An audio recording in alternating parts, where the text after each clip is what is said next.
being alive is a very difficult process, which we have a mechanism within us called our ego and our intellect to help us with that process. And the ego and the intellect is always defining, labeling, and analyzing.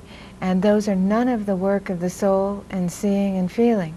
So in order to survive in the world, the ego and the intellect make a pact, and they decide and decipher and analyze, and out of the data that is given us by our environment, we create a model or a mode of life or being that may be nothing of what life or our being is really about. So the struggle is to bypass the ego and get back to the soul and the spirit, beyond just surviving. And finally we're at a place, I feel, in humankind, that we are beyond surviving now, that we have our needs met, and we are exploring and expanding into a level of becoming aware again of our soul and our spirit. So basically what you're suggesting is that each human being has this aspect, the soul aspect, the spirit aspect, and some of the powers that we hear about, psychic abilities, are associated with this portion of ourselves. And as our ego develops so strongly and gets involved in intellectual activity and in thinking about protecting itself and thinking about survival, it somehow acts to cut off that soul awareness. Yeah, the ego is kind of like the parent is the ego when you're a child, because it sees that if you're going out in the street, your parent will say stop and grab your arm. The ego will do the same thing. If it sees you going up an avenue that you have not experienced before, whether it's in a feeling way, in a way of your spirit, or in a way of your soul, it will grab you by the arm and say, no, don't go.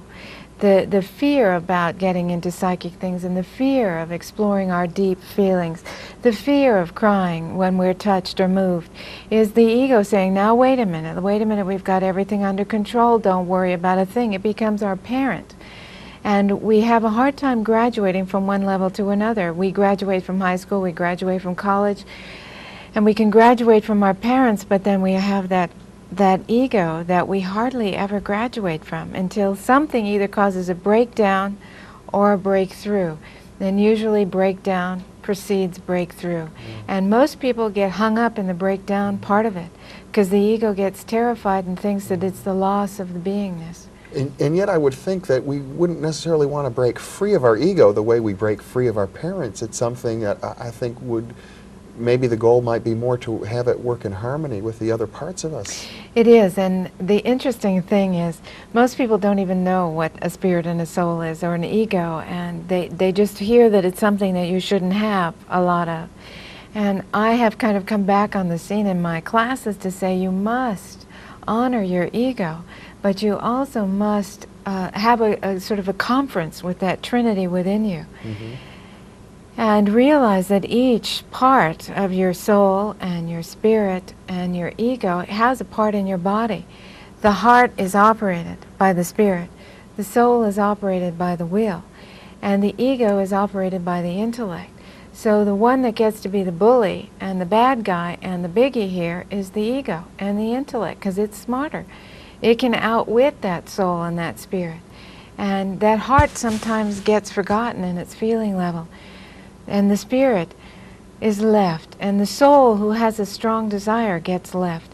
And the ego, when you sit down with it and discuss that this is not going to annihilate you, this, what I am venturing forth into, is not going to be an annihilation, then the ego settles down. It's just like telling your parent, listen, I'm going away for the weekend, but I'm going here, and I'm going there, and I'm going to be fine, and I'm going to be taken care of. The ego will settle back and take a back seat.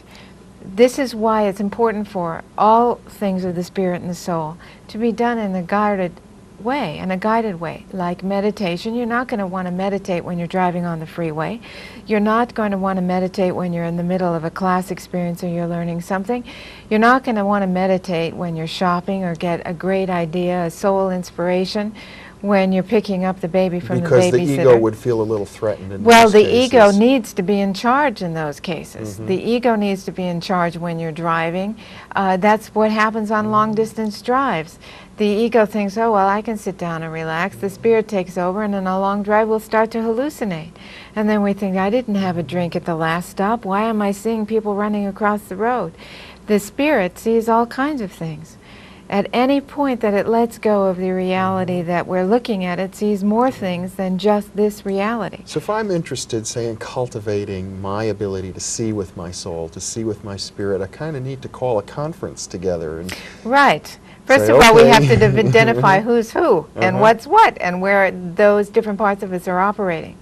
Because you have to realize that a person who is very soulful is very willful and has a strong will, and you can have a tremendously soulful person who creates amazing artwork or is a wonderful singer or dancer, but if he doesn't have a strong ego that can put him out there in the world, he's the suffering artist, Now the struggling one. let's define the soul a little bit more. You mentioned that the spirit operates the heart. The heart soul operates through the heart, Spirit operates through the heart. in the body, because the spirit only exists in the body by our choice. We choose a body for our soul and our spirit to operate in, and that body then has an ego, and the ego is kind of the operator, the conductor. No.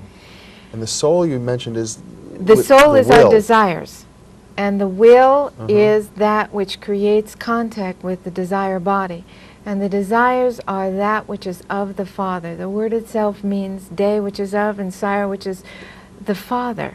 So desires are of the Father. That which you desire, that which is your will, is God's will. It is deeply seated in us, and we never realize that that is such an important place to know. We must know what our true desires are, which are different than wants and wishes. For wants are from the ego, wants and needs and wishes, because the ego needs to eat, and the ego needs to sleep, and the ego needs new clothes. But the soul desires to be a great painter, to be a great dancer, to be a great writer, to be a great speaker.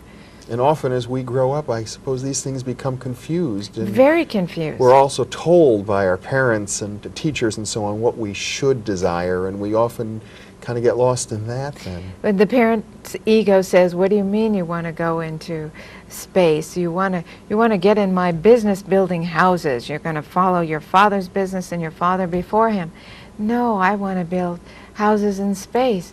Oh, it's such a difficult thing to look at, that we first have the structure of our ego of our parents, then we have our structure of the ego of our own body that is trying to keep agreement with that because that's how our needs get met.